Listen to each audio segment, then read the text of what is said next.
ang dami-daming lumalabas na sagot dito and different people, different perspectives. Pero, base sa experience ko as a recruiter, you can sum it up in 3 key points na pwede nyong gawin para mapaghandaan nyo yung final interview or whatever interview na a-attendan nyo as a first-time job seeker. One is, who are you? Be ready to answer the who are you question. Second is, why you? Bakit ikaw? Bakit hindi yung kalaban mong candidates na may experience, di ba?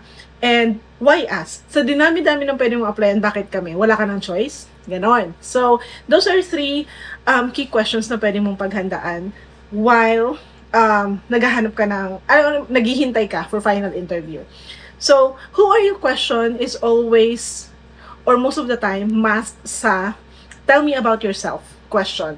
Tell me about yourself because you're given the opportunity na i-present yung sarili mo. Kasi honestly, kung may experience ka, ibang atake sa'yo ng recruiter. Most of the time, tatanungin ka nila about your experiences kaagad.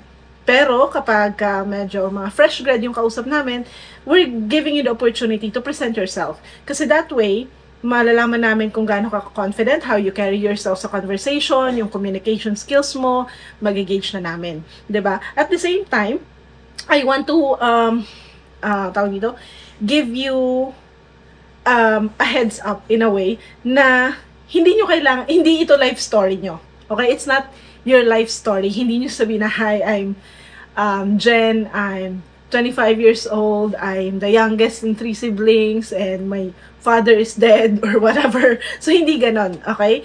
Remember that you're not talking to a friend. You're talking to a hiring manager. It's a business meeting na ina-attendan nyo, okay? So, might as well use the sample, or not really sample, but template, kung sakali man makatulong to sa inyo. When you introduce yourself, you ask yourself, who are you in the past, in the present, and the future? Na-mention ko din to kanina sa live. So, you can use that as a guide. Like, for example, past, present, future. Pwede mong sabihin na, I'm a recent graduate of BS Psychology, and I'm currently an intern with ganitong ganyan-ganyan, naka-assign ka sa ganitong department, you're doing this and that.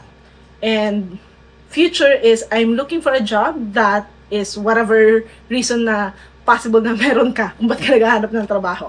Okay?